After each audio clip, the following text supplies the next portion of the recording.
가압류 가처분 등기를 볼 건데요.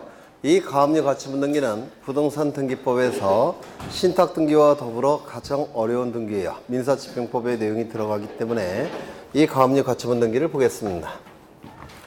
아까 잠시 보셨는데요. 여기 이러한 부동산이 있고 소유자가 갑입니다. 갑은 소유권자이면서 동시에 뭐라고 했습니까? 채무자라고 얘기했죠. 그럼 채무자라는 얘기는 어딘가 채권자가 있다는 뜻입니다. 그래서 A는 채권자가 될 겁니다. 그러면 채무자는 자신의 채무를 변제기에 이행기에 자발적으로 이행해야 된다고 했죠. 자발적으로 이행하지 않게 되면 열받은 채권자는 강제집행을 통해서 채무자 재산에 대해 강제집행을 통해서 자신의 채권을 만족받고자 할 겁니다. 그런데 이 강제집행을 하기 위해서는 권리의 원천, 집행권한이라는 게 필요하고 이 집행권한은 판결서를 의미한다고 했습니다. 맞습니까? 그래서 판결서를 만들기 위해서 A는 법원에 소송을 제기할 겁니다. 이를 본안소송이라고 말씀을 드렸어요. 본래의 안건인 소송, 본안소송이라고 부릅니다. 판결서를 만드는 소송, 본안소송.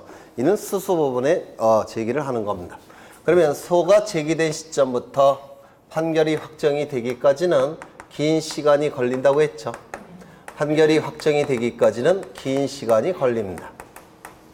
따라서 중간에 채무자가 소유 부동산을 다른 자에게 처분을 하게 되면 이 시점부터 을 소유가 되기 때문에 강제집행 들어갈 수 있습니까? 없습니까? 없다고 했죠. 따라서 소송을 제기할 때 처분을 못하도록 이 부동산을 계속 가지고 있도록 보존하도록 보존소송이라는 것을 같이 제기한다고 했습니다. 이 보존소송은 가압류 신청과 처분금지 가처분 신청을 의미한다고 했습니다. 기억나시죠? 처분금지 가처분 신청을 보존소송이라고 불러요. 처분금지 가처분 신청. 그래서 이 본안소송을 제기하면서 보존소송을 같이 제기한다고 했습니다. 그러면 이 보존소송, 가압류 신청과 처분금지 가처분 신청은 긴급성을 요하기 때문에 보통 2, 3일이면 결정이 나옵니다. 2, 3일에 결정이 나와요. 결정이 나왔다면 다른 사람들에게 공시하기 위해서 등기소에 이 가압류나 처분금지 가처분 등기를 촉탁하게 됩니다. 맞습니까? 이 촉탁이 이루어지면 법원의 등기소에서는 이 부동산에 대해서 가압류 등기, 처분금지 가처분 등기를 실행할 겁니다. 이 부동산에 대해서 가압류 등기나 처분금지 가처분 등기를 실행할 텐데요. 이때 이 A가 가진 채권이 금전 채권일 때는 가압류 등기, 금전 이외의 채권일 때는 가처분 등기 한다고 했죠. 그렇죠. 그런데 어디 갔어? 네. 그래서 가압류 등기나 가처분 등기를 하게 될 겁니다. 처분금지 가처분 등기를 하게 될 겁니다. 이 부동산에 대해서. 그렇죠. 그러면 이때 누구 이름으로 등기가 되겠습니까? 채권자 A의 이름으로 등기가 될 겁니다. 맞습니까? 그렇죠.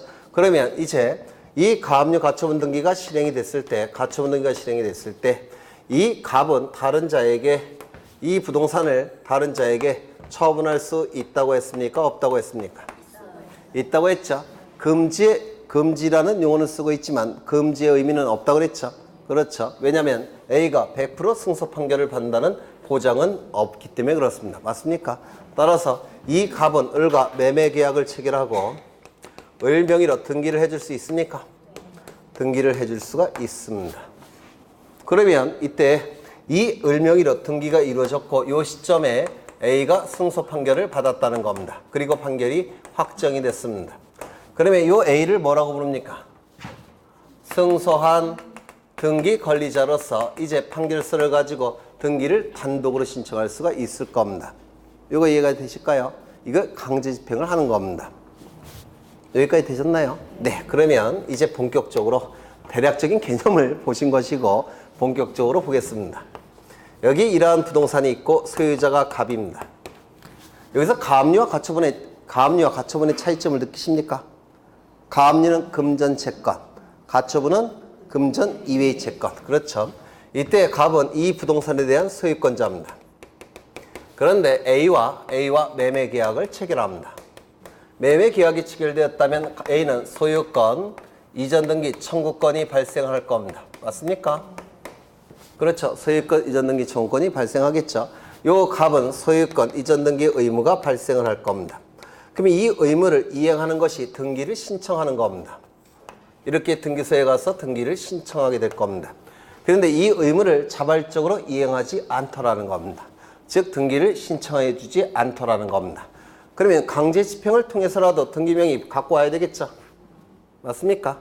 그래서 강제 집행을 통해서 등기명의를 갖고 와야 될 겁니다. 강제 집행을 하기 위해서 뭐가 필요하다고요? 권리의 원천, 즉 집행권한이 필요합니다. 이건 뭘 얘기한다고요? 판결서를 얘기하는 겁니다. 그래서 이 A는 법원에 소송을 제기할 겁니다. 무슨 소송을 제기할까요? 소유권 이전 등기에 관한 소송을 제기할 겁니다. 되셨습니까? 소유권 이전 등기라는 소송을 제기할 겁니다. 본안 소송으로서. 그렇죠. 동시에 뭐를 신청한다고요? 보전 소송으로서. 가압류 신청합니까? 처분금지 가처분을 신청하는 겁니까?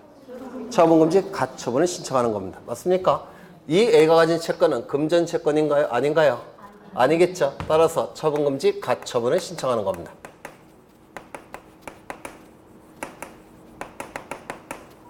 그러면 법원에서는 금방 처분금지 가처분 신청에 대해서 결정을 해주겠죠. 그리고 등기소에 뭘 합니까? 촉탁을 하게 될 겁니다. 되셨나요?